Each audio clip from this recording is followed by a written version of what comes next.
Halo Besti, ketemu lagi Halo, di channel pengacara Bang Ben di mana kita akan belajar sama-sama hukum dalam prakteknya. Saat ada seorang teman butuh uang dan kemudian meminta pinjaman uang pada kita dengan muka memelas, seringkali kita melting dan akhirnya mengabulkan permintaan dan kemudian meminjamkan uang kepadanya. Pinjam meminjam uang antar teman, kerabat ataupun saudara memang merupakan hal yang biasa terjadi dalam sebuah hubungan sosial. Tapi hubungan baik bisa beresiko retak jika uang yang dipinjamkan tidak dibayar. Apalagi kerap terjadi ketika ditagih orang yang berutang sering menghilang seperti DPO atau buronan, atau bahkan seringkali yang terjadi malah dia lebih galak dari kita yang menagih. Dan waktu kita intip media sosialnya, kok terlihat dia posting lagi asik-asik jalan ke sana kemari, beli ini itu kayak nggak punya dosa. Melihat kelakuan seperti itu, pastilah Anda merasa kesal atau jengkel, bahkan mungkin sekali minimal Anda mengalami serangan jantung minor.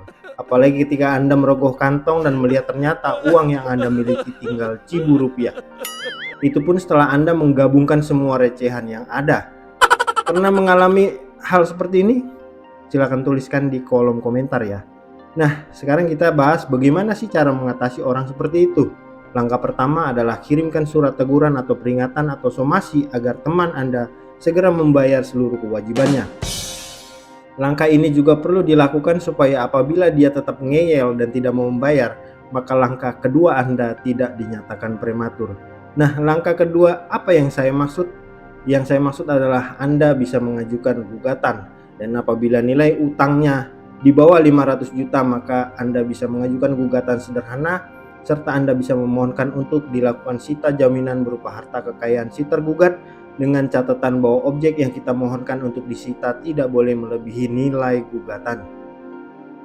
Permohonan sita jaminan di sini sangat penting agar gugatan tidak hanya menang di atas kertas, dan Anda memiliki jaminan bahwa dengan melalui penyitaan terhadap harta kekayaan itu diharapkan dapat mengembalikan seluruh kerugian yang Anda alami akibat pinjaman tersebut.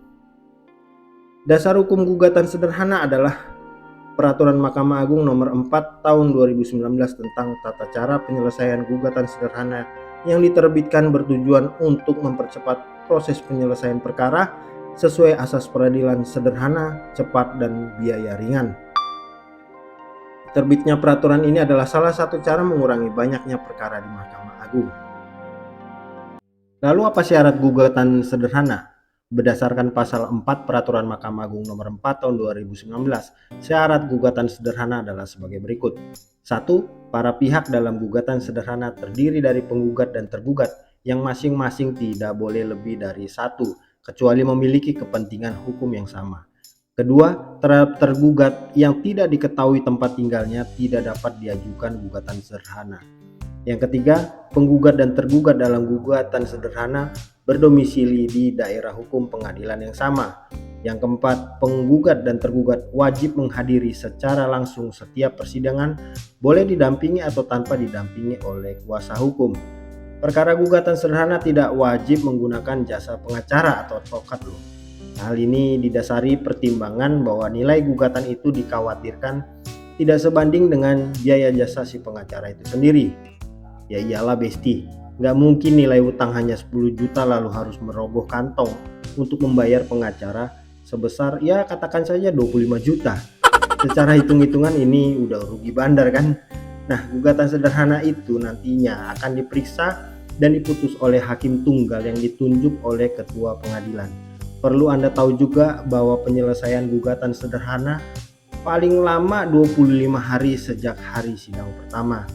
Jadi karena prosesnya terhitung cepat, yaitu hanya 25 hari, makanya itu jangan lagi malas nagihnya. Segera somasi, dan apabila dia masih tidak mau membayar, maka cepetan lakukan gugatan sederhana. Salam.